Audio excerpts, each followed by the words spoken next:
tengan piedad, extermínenlos a todos. El hombre blanco que caiga en sus manos debe morir. El niño que aún mama del pecho también debe morir. El Dios que les habla así lo ordena. Esta no es la voz de un general, no es la voz de un político, es la voz de un Dios. Una voz que en 1850 salía de una cruz de caoba en mitad de la selva de Yucatán. Una voz que dio inicio a una de las guerras más aterradoras y fanáticas de la historia del continente.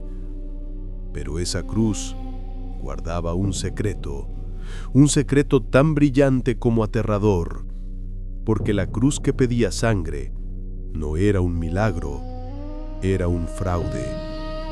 Esta es la historia de Chan Santa Cruz y la investigación de cómo un hombre usó el terror psicológico para crear un dios y fundar una nación. La guerra de castas había comenzado en 1847 y al principio los rebeldes mayas estaban ganando. Liderados por Cecilio Chi y Jacinto Pat, barrieron la península. Los blancos, los terratenientes yucatecos, fueron empujados hasta el último rincón de Mérida, listos para ser arrojados al mar. La victoria maya era inminente. Y entonces, en 1848, todo se detuvo. Ocurrió algo que nadie pudo prever. Las lluvias llegaron, y con ellas la temporada de siembra. Los soldados mayas, que seguían siendo agricultores, abandonaron el frente de batalla. Simplemente se fueron. La guerra podía esperar, el maíz no. Fue un error fatal. El ejército yucateco, diezmado y aterrorizado, tuvo tiempo de rearmarse. Recibieron ayuda de Estados Unidos, de mercenarios, y contraatacaron. Lo que siguió fue una masacre. Los mayas, ahora desorganizados, fueron cazados, asesinados y esclavizados. Su rebelión estaba rota, su moral destrozada. Para 1849, solo quedaban grupos dispersos escondidos en la selva, muriendo de hambre, enfermedad y desesperación. La guerra estaba perdida. Pero, ¿cómo podía un ejército roto volver a levantarse? Necesitaban un milagro o la mentira más grande de la historia de México. Aquí es donde aparece un hombre llamado José María Barrera, un líder rebelde que huía con los últimos supervivientes. En 1850, cerca de un cenote oculto, un lugar que los mayas consideraban sagrado, halló algo. Tallada en un árbol de caoba había una pequeña cruz. Barrera, un estratega brillante, vio una oportunidad. Días después, llevó a los ancianos mayas al cenote y les dijo que la cruz le había hablado. Al principio nadie le creyó, hasta que la cruz habló de nuevo.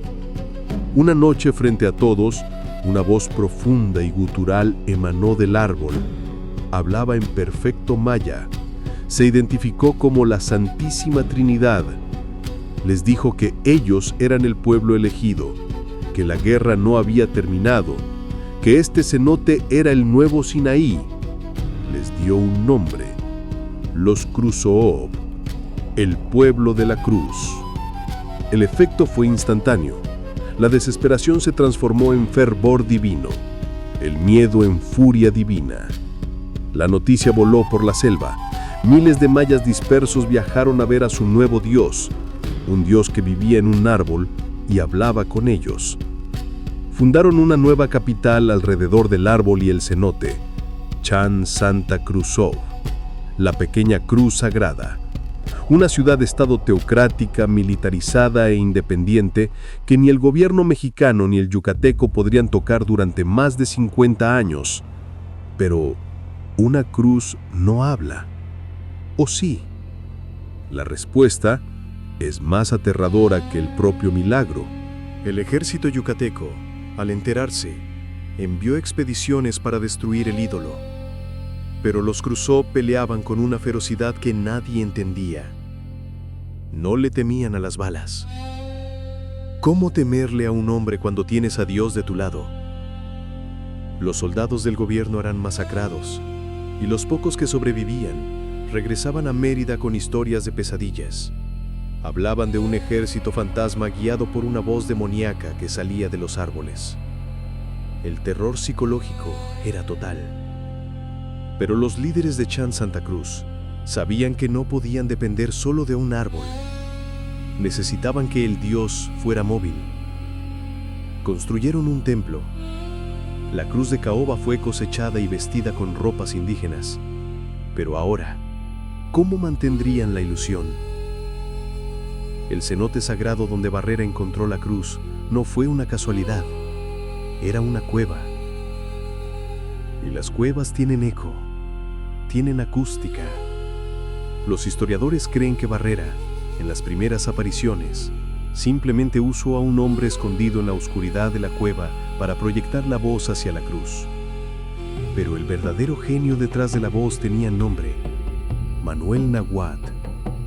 Nahuat era un ventríloco, un hombre con la habilidad de proyectar su voz sin mover los labios. Barrera era el genio militar, el estratega, pero Nahuat era el dios. Construyeron un foso secreto detrás del altar principal del templo, un sanctum sanctorum donde solo Nahuat podía entrar. Desde allí, él lanzaba su voz a la cruz, que ahora se presentaba ante miles de fieles. Él era la voz de Dios, y sus palabras eran ley. Y aquí, la historia da un giro, porque la voz no solo pedía fe, pedía sangre. La cruz parlante se convirtió en el general en jefe del ejército maya. Las revelaciones no eran profecías vagas, eran órdenes militares precisas. La voz decía: mañana atacarán el cuartel de Tijosuco por el flanco izquierdo. El dios de los blancos está dormido. Y los Krusov obedecían. Imaginen el terror.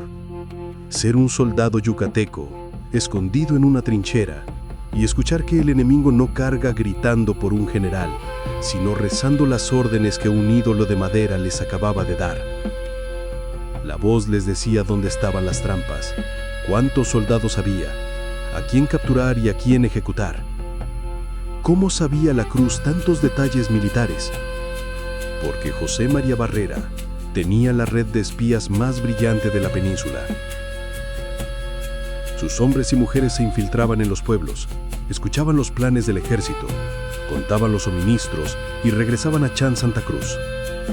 Barrera le daba la inteligencia militar a Manuel Nahuat, y Nahuat la convertía en una profecía divina. No era un milagro, era una operación de inteligencia militar y guerra psicológica perfecta. Una mentira tan grande que se volvió verdad. Durante décadas, Chan Santa Cruz fue intocable. La cruz parlante ordenaba impuestos, leyes, alianzas, incluso negociaron con el Imperio Británico y, sobre todo, ordenaba la guerra. Ordenaba ejecuciones públicas para los traidores, los desertores o cualquiera que dudara de su divinidad. El culto se había vuelto una dictadura teocrática basada en el terror. Los propios líderes que crearon el fraude terminaron consumidos por él. Barrera murió en batalla, creyendo quizás en su propia mentira. Manuel Nahuat fue asesinado, probablemente por rivales que querían controlar la voz de Dios. Pero el culto no murió. La cruz simplemente dejó de hablar tan seguido. Ahora se comunicaba a través de sueños y de un sumo sacerdote. El ejército mexicano, armado con rifles de repetición y artillería moderna, finalmente logró tomar Chan Santa Cruz en 1901. 50 años después de que la cruz hablara por primera vez. Cuando entraron al templo, buscando el origen del poder maya, encontraron la cruz vestida, pero no encontraron ningún mecanismo. No encontraron el foso que ya había sido sellado. La mentira se había protegido a sí misma. El culto a la cruz parlante nunca desapareció del todo. Sigue vivo hoy en los pueblos mayas de Quintana Roo. La gente sigue rezándole a la misma cruz que ordenó una guerra santa. Y esto es lo que te impide dormir. La historia de Chan Santa Cruz nos obliga a preguntarnos: ¿Qué es más aterrador? ¿Un Dios real que pide sangre? ¿O un hombre que sabe que Dios no existe y decide inventarse uno que lo haga?